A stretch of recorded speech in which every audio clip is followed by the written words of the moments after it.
Hi, everybody. Today is Wednesday, August 26, 2026, and our dear friend, our brother Scott Ritter is here with us. Welcome back, Scott. Thanks. I had to plug in my phone um, Yeah, because it was going to die. yeah. You're ready to go? I'm ready. Okay, let me start, Scott, with what has happened. CIA director going to Moscow. This is, we know since Donald Trump was elected in the United States, the head of Russian intelligence in the I Naryshkin. Naryshkin said that he wants to meet with Ratcliffe in January 2025. Since then, he had multiple phone calls talking with him during the war in Ukraine. And right now, you see the head of CIA going to Russia. And Kremlin reported just moments ago that there was a meeting between John Ratcliffe and the head of intelligence or the officials in Russia, but there was no meeting between Donald Trump and Ratcliffe. This is what was reported by Wait, Kremlin. Putin. With Putin, yeah, exactly. Sorry, with Putin. What is your understanding on the mission? What was the main objective, or what is the main problems that they may consider as part of the discussions between the two sides? Well, I mean, a while back I blacked out. I didn't lose consciousness, but I blacked out, and people thought it was a stroke, so I had to go to the hospital, and I was subjected to every test in the world. I mean, boom. Now the good news was it came back and they said you're in perfect health. I mean, really good health. I'm surprised. But then the better news was they said, oh, what happened to you is an ocular migraine. But the reason why I'm bringing this up is that the ophthalmologist who said this, he said, I can only have made this diagnosis by eliminating everything else. So now you've asked me, what is Radcliffe doing in Moscow? And remember, this is sort of an extraordinary event. A C-17 taking off from Riga, Latvia, and flying through, really disputed airspace or, restricted airspace and landing in Vnukovo without any advance notice. So it's sort of like an extraordinary event.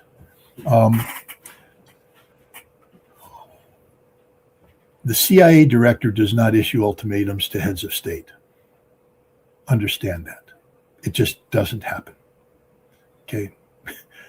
Heads of state don't meet foreign intelligence officers to receive ultimatums, at least not heads of state that matter.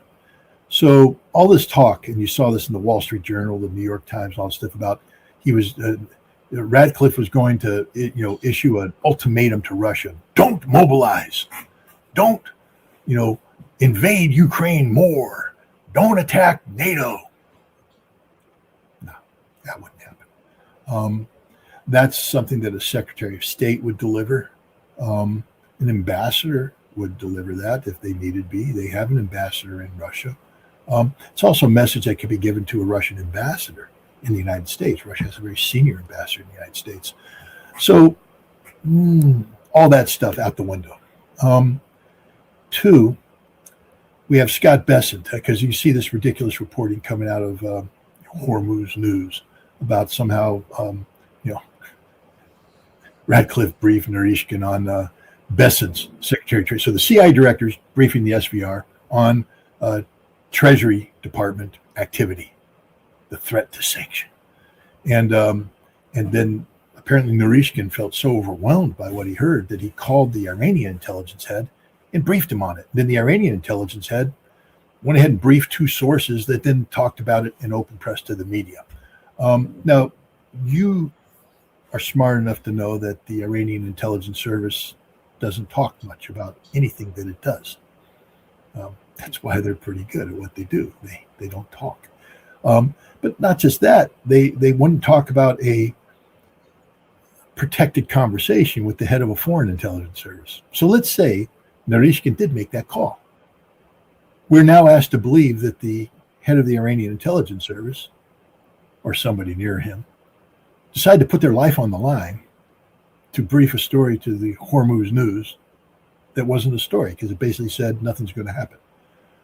But it also means that the head of the SVR is going to betray a protected conversation with Naryshkin, which is derived from a protected conversation with Radcliffe. So all of these protected conversations are suddenly blown. So some minor news outlet can publish a story that means nothing, that says nothing. So we have to dismiss that too. So now we come down and say, well, see, we're starting to eliminate things. We're starting to realize what's going on here. Now we say, has Ratcliffe and Naryshkin have connectivity in the past? The answer is yes, as you said. We know that Burns and Naryshkin met on a regular basis. Burns actually flew to Moscow in 2021. And then Naryshkin and Burns met in, I think, Istanbul on the sidelines there. And there are other potential but they talked. And Naryshkin said that he'd be interested in continuing this relationship with the director of the CIA, that he felt that these back-channel communications were effective ways of, keeping the lines of communication open in times of crisis. And there have been allegedly phone calls between the two men. So the idea that Ratcliffe and Naryshkin are meeting is not a foreign idea. It's there. But it would have to be something. So what's going on? Now we have to talk about Ratcliffe. Who is Ratcliffe? Ratcliffe is the director of the CIA. Ratcliffe is a man who runs an agency whose mission has been, since Vladimir Putin came into office, to collapse the government of Vladimir Putin. That's the stated objective of the CIA. And we know that Ratcliffe runs an organization that has in Moscow a Moscow station operating out of the U.S. Embassy that's fully staffed with highly trained CIA case officers who are actively seeking to recruit Russians to betray the Russian Federation. In the United States, we have an FBI that does the same thing. And we have evidence that over time, Russia has uncovered various plots to spy on it. High-profile arrests of CIA officials seeking to recruit Russians. Numerous examples of CIA officials named by Russia and made persona non grata because they were caught red-handed seeking to spy against Russia. We also have cases where CIA operatives, operating under deep cover, were arrested seeking to spy. Remember the gentleman who worked for the Wall Street Journal was arrested in Ekaterinburg. Everybody's, oh, he's a journalist. No, he's a spy. He worked for the CIA. Straight up, everybody knows it. It's just the way it is. So that's that. Then we also know that the CIA has been at the forefront of preparing Ukraine for this conflict with Russia, even before this conflict became a conflict. We know that the CIA was working with Ukraine from 2015 up until 2022 to build upwards of 20 CIA stations along the border with Russia, actively spying. That the people responsible for this weren't analysts who were seeking to assess Russia, but paramilitary operatives seeking to destroy Russia. These are paramilitary operators who have experience in Afghanistan and Iraq. They're thugs, straight up thugs. They know nothing about Russia. They don't speak Russian. They don't want to speak Russian. They just want to kill Russians. That's all they want. And this goes back to the CIA experience in Afghanistan during the Cold War, where all the CIA wanted to do is kill Russians. The CIA people who did this didn't speak Russian. They didn't want to speak Russian. They didn't want to learn anything about Russian. They just wanted to kill Russians, paramilitary operatives. And so these paramilitary operatives, with their success, quote unquote, success in Iraq and Afghanistan, we now know it was failure. But at the time when they were killing a lot of people, they got promoted. And today they are the deputy director of operations of the CIA. They're people high up in the operations staff.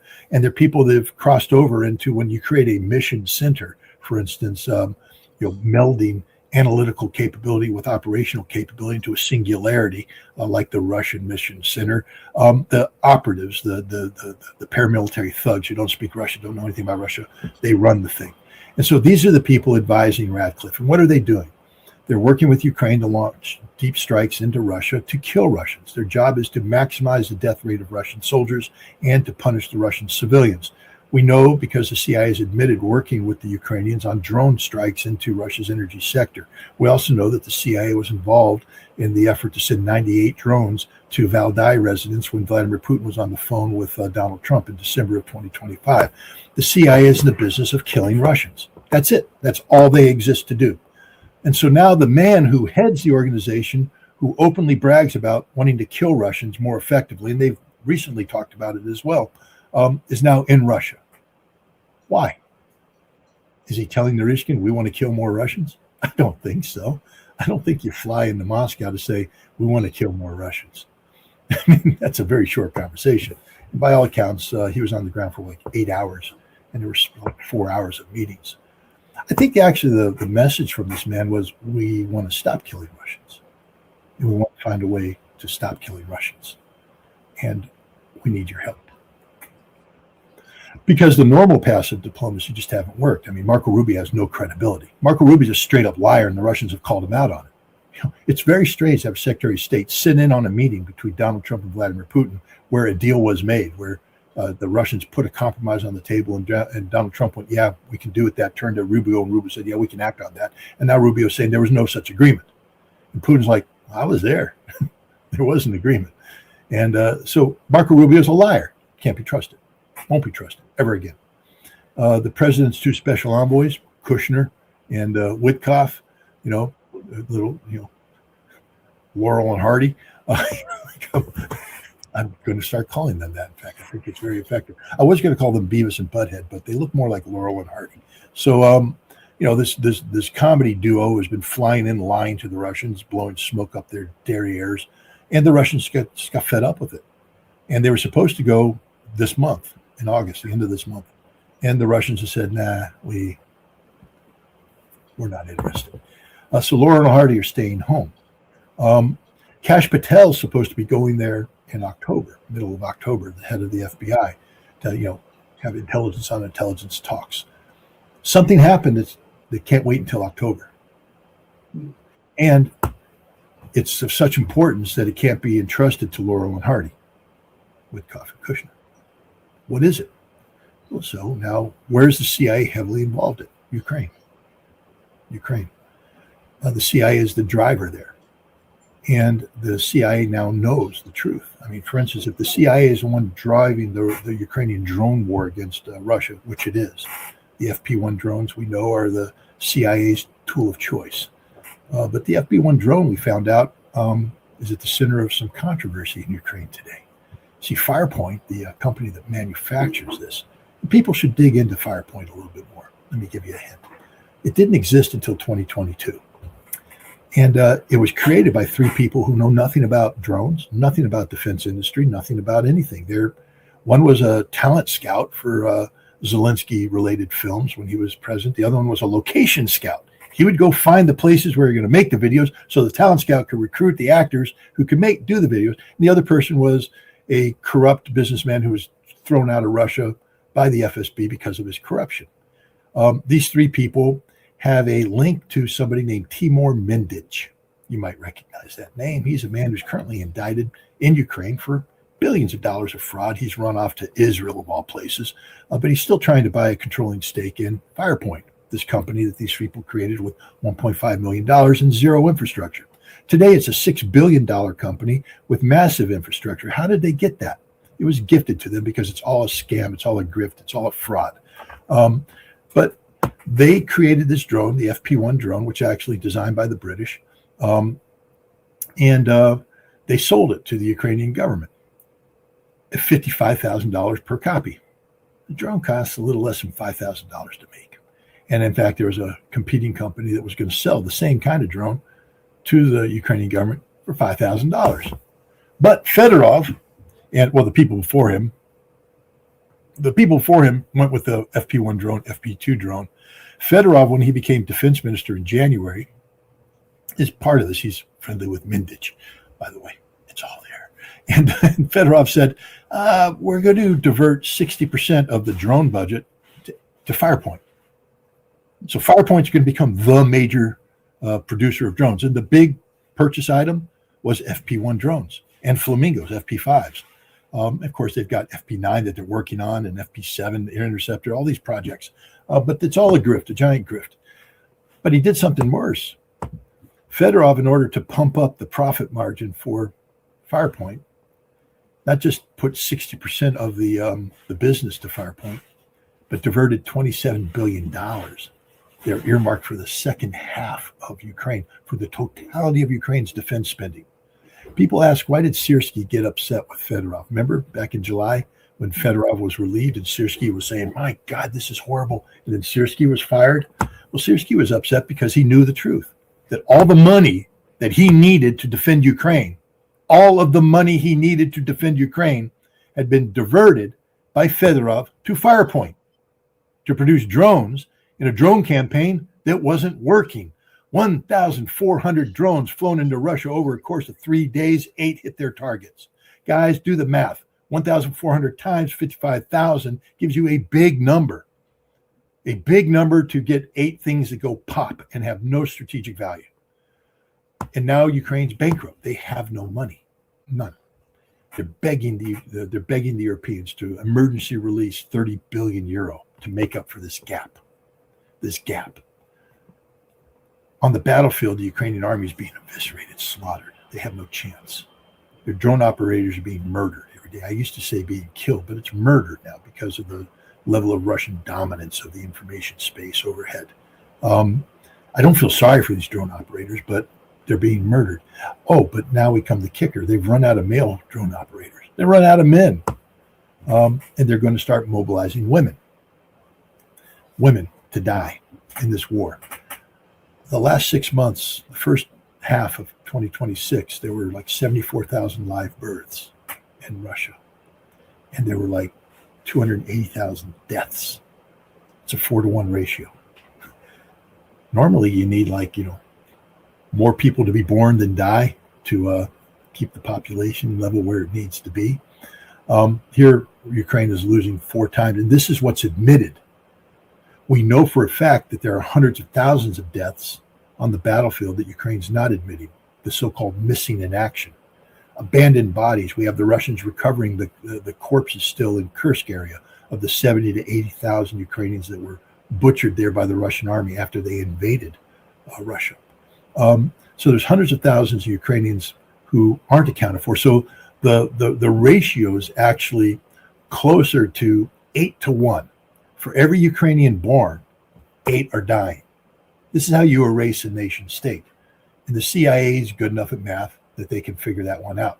And now they're taking the only thing that can create new Ukrainians, Ukrainian women who give birth, and they're going to kill them. They're going to murder them all. They're going to put them in the front line, and they're all going to die. And then Ukraine as a nation not just is defeated, but becomes extinct. This is an extinction level event that's about to take place. And the United States is at the forefront of being responsible for this extinction. Not only that, but Europe is on the verge of collapse across the board. Even Germany, as Merz attempts to revive the Fourth Reich, has to admit that his economy is collapsing. They're bleeding 300 to 600 jobs a day. And they can't build new jobs because they can't afford the energy. And he admits this, and yet they want to somehow spend 800 billion euro to rebuild a German army that isn't going to be rebuilt, because when they sent out the notices to over 300,000 Germans of military age between 17 and I forget 34 or 28 or something of that nature, they got 253 positive responses. So you want to build an army of 800,000 or 400,000, I'm sorry, and you got 253 responses. That means that in order to build it, you have to have a draft, and the Germans just simply won't go for conscription, especially now that Alternative for Deutschland is sort of running away at the polls right now. So Germany's in collapse. France, Macron is gone on April 18th. The nightmare will end. Maybe a new nightmare begins, because we don't know how Marine Le Pen is going to govern. I'm not French, so I really don't care. But what I do care about is what her foreign policy will be, and apparently it's going to be very anti-NATO. Macron, who has talked about sending Rafale fighter aircraft to Finland armed with nuclear weapons to confront Russia, she'll bring those fighter aircraft back. The Northwoods Agreement between France and England, coming up with a unified nuclear deterrence posture, will be terminated. France will not link itself to the United Kingdom anymore. So France is a self-sovereign. Andy Burnham is just an embarrassment. He's sitting there, making pronouncements and all this stuff that England can't deliver on. Everybody's like, British drones, British drones, British drones, British drones. Forget about it. It's not a threat. Could they provide a couple drones that make their way through and go boom on a couple places? Yeah. But as long as they don't blow up the Kremlin or the Bolshoi Theater, it's not going to change Russia's winning this war. and Russia's not going to disrupt this. So, the CIA director is looking at Europe saying, this is in free fall. We're not in control. And the CIA director is also getting the briefing on the global threat and realizing that, while Secretary Bessent is talking about isolating Iran, it's Iran that will be sitting in on the Shanghai Cooperation Organization meeting summit in Kyrgyzstan at the end of this month, early September. And it's Iran who will be sitting in on the BRICS summit on September 12th and 13th in Beijing, surrounded by the world that matters, including the world's largest economy, China, which will not blink on this. And so all of this stuff comes in, and the CIA director who's responsible for coming up with a global threat assessment, I believe, has briefed this to the president. The president can't send Laurel and Hardy because Russia won't receive them. Kash Patel isn't going till October, and the message needs to be sent now of sufficient gravity that normal ambassadorial exchanges won't matter. This is a sensitive topic that needs to be discussed between two heads of intelligence services. And so I believe that Ratcliffe went to have a conversation with Naryshkin about how to bring this war to an end. It wasn't an ultimatum. Russia's not in the position to receive ultimatums. They won't receive ultimatums. It wasn't groveling on the feet. The United States isn't defeated by Russia yet, and so we're not going to grovel. It was a conversation of a very sensitive nature on how Russia and the United States can find a way out of the path they're currently on. Scott, 2 days ago, General Keith Kellogg had an interview with the Ukrainian media. I thought you said General Keith Kellogg. Yeah. You did. Keep going. No. Yeah. General Keith Kellogg 2 days ago had an interview with the Ukrainian media in which he said that if Ukraine continues the way that it has been fighting so far, everything gonna turn into, a better, future for Ukraine, or they're gonna get better as time goes by. And he believes that Ukraine is winning. This is the perception. When they invite people like Keith Kellogg talking about it, it means that the leadership in Ukraine, I don't know if we can call it the leadership in Ukraine, but they believe that they want to continue this fight. The other point is the case of Europe. You've mentioned how dire is the situation, the economic situation of Europe. But after all, we had some hope in Europe with the case of Orban, with the case of Slovakia. And we thought that maybe these people are going to change the mindset in Europe. But the new leadership in Hungary, he says just today, he mentioned that Russia is the threat, the main threat to their sovereignty or to their security. This is Europe that is getting more radicalized, is not getting less, hostile toward Russia. This is the problem that I think the major problem for the United States is how to deal with the case of Europe, because they're doubling down. They're not backing down. They're yeah, but doubling down. I mean, Nima, I can go to Las Vegas. I've been to Las Vegas. I used to like it until I realized what it was. And it basically was a giant vacuum cleaner taking all of my money. And the notion that I was going to go in there and keep rolling the right number became obviously. And, you have children, you have higher priorities, and you realize I'd rather spend my money on my family than giving it so they can buy better chandeliers and rugs and carpets in Las Vegas. But, I know all about doubling down on stupid because I did that for a while. I wasn't addicted to gambling, but, I'd go there and, I'd say, okay, I'm allocating $500 for an evening at the craps table. But suddenly the 5 hours of rolling dice that I thought I was going to have are over an hour and a half because the dice didn't go my way. So I went to the ATM machine and pulled out another 500, believing that I could easily just put it down there, win my money back, walk away, and call it quits. But no, that money went away too. But every time I went to the ATM machine, I was convinced that things were going to turn my way. No. So we have to be careful about people talking about what's going on, because literally when we talk about Ukraine, it's a giant casino. It's a giant casino, and all the money is you're asked to invest money to gamble on Ukraine. It's a good bet. I mean, and again, Keith Kellogg, if you just keep doing what you've been doing, even though it has been working, it's going to work and everything's going to be okay. Right about the time my bank account goes to zero and I put the last $500 worth of chips on the table, thinking if I just win this bet, everything's going to be okay. But the casino didn't get built by making my dreams come true. It got built by quashing my dreams. And the same thing with all this. You talk about Hungary. What do you think Viktor Orban was in power 16 years? Yeah. How long do you think Magyar is going to be? Because he hasn't solved a single freaking problem. He's not going to solve a problem because the problem that he needs to solve is an energy-related problem. The energy only comes from Russia. There are no alternatives to that. So he can sit there and say all he wants. Understand that he's on the losing side of the equation now. The Hungarian people bought into the same manipulation of their electoral process that Romania bought into, that Bulgaria bought into. The people know the truth. The people know what matters. But when you have the European Union come in and outlaw opposition and then flood money in, again, money is the greatest narcotic. You flood money in and put money into people's pockets, they're going to tell you what they're going to do, what you need them to do. That's just the sad reality of human nature. So Hungary is not a reflection on the deep-seated feeling of the Hungarian people that Russia is the enemy. Not at all.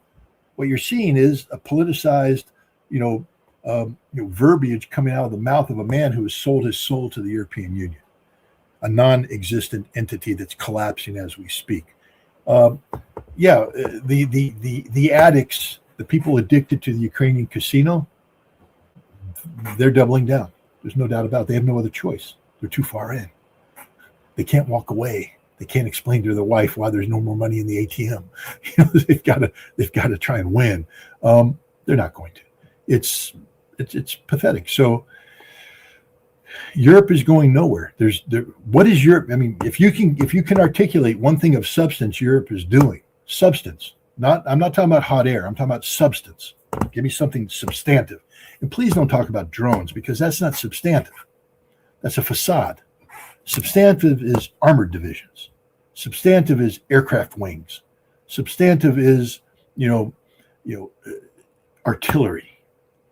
If you're going to say, they're just giving them some more drones to go pop, that's nothing. That's not a solution. You could take $27 billion, redivert it to drone manufacturing, and surge drones into Russia at a rate of 1,400 every 3 days. But when all but 8 get shot down, please don't tell me that's something substantive. It's not. It's propaganda. Burning down Wild Berries warehouses is not a victory. I don't care, Stump. Is that his name, Stump? Stump, the Finnish president? Stump. Whoever he is, you know who I'm talking about. The guy who just went to, but he's like, every Wild Berries, warehouse that's burned up is 10% of the Russian economy. Really? No, it's not. But this is the kind of fiction, fantasy-based fiction these people work on, as if they're doing something. And it causes the Russian population to lose support. I mean, right now, according to him, over 60% of the Russian population is against the war in the special military operation. 60%.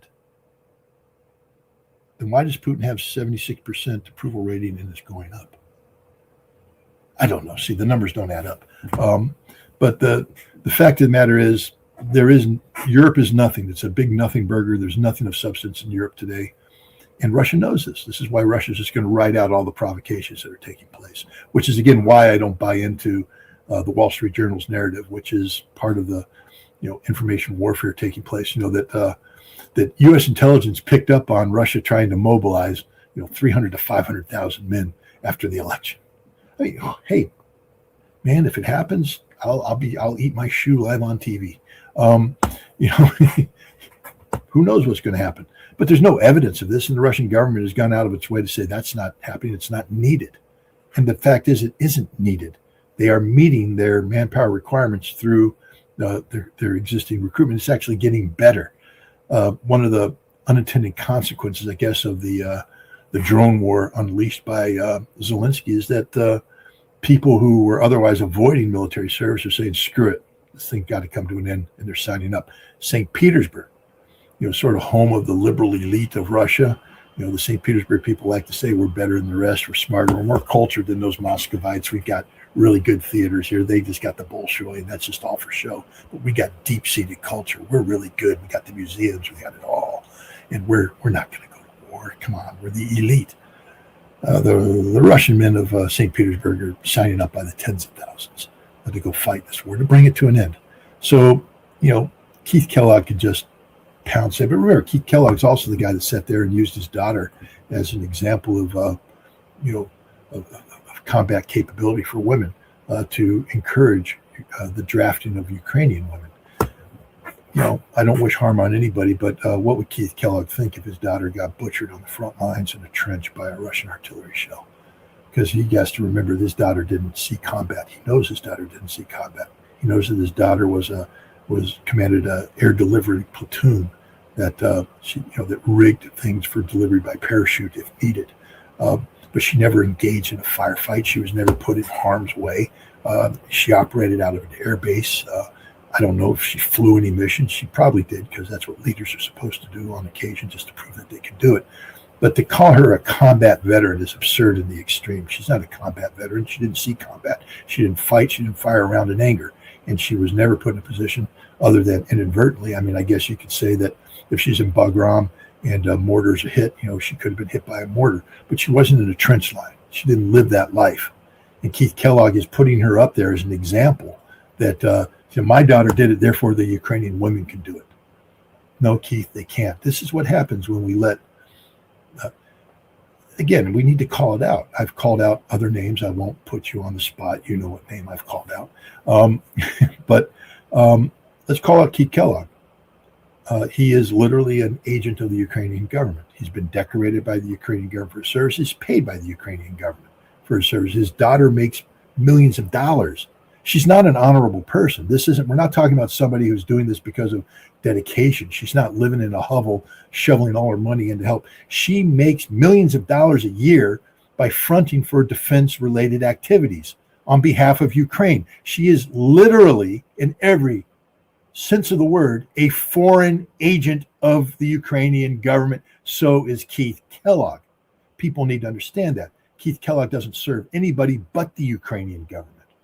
He's not registered as a foreign agent. I wish the FBI would go knocking on his door, seize his accounts and the accounts of his daughter to find out what the hell is going on. But they know because they're part of it. It's the same thing with Israel. Our country has sold its soul to Israel. We've sold our soul to Ukraine. In the case of Ukraine, it's about the money, the money, the money. The level of corruption is unreal. But we have to stop pretending that with Keith Kellogg speaks that there's something of there's gravitas behind him. Keith Kellogg doesn't speak about, he uses the term democracy. He's not defending democracy. Remember, the government he's defending right now is building a pantheon of heroes on the most sacred soil of Eastern Orthodoxy. Okay, when I say pantheon of heroes, I mean for Stepan Bandera, Shushkevich, and others. That's not democracy. That's Nazi worshiping. Keith Kellogg is a Nazi worshiper. So is his daughter. And yet we continue to articulate as if they're somehow the noble American, fronting for the noble cause that is free and democratic Ukraine. Ukraine is a nation on the path of extinction.